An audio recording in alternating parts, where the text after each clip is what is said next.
Est-ce que tu savais qu'un jour, le Gabon avait une compagnie aérienne qui faisait rêver toute l'Afrique centrale? Air Gabon, c'était bien plus qu'un logo sur une carlingue. C'était une fierté, un symbole, une preuve que le pays pouvait jouer dans la cour des grands. Né dans les années 70, à une époque où très peu de nations africaines possédaient leur propre flotte, la compagnie est partie de presque rien et a pourtant réussi à s'imposer sur des routes ambitieuses, reliant Libreville à Paris, Johannesburg, Cotonou ou Douala.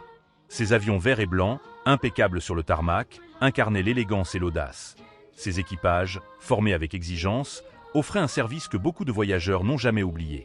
Voler sur Air Gabon, c'était vivre un moment de classe, une parenthèse où l'on sentait que le pays croyait en son avenir. Mais derrière le prestige, les défis étaient nombreux. Le coût de la maintenance, la concurrence internationale, les décisions politiques instables, les dettes qui s'alourdissent au fil des années.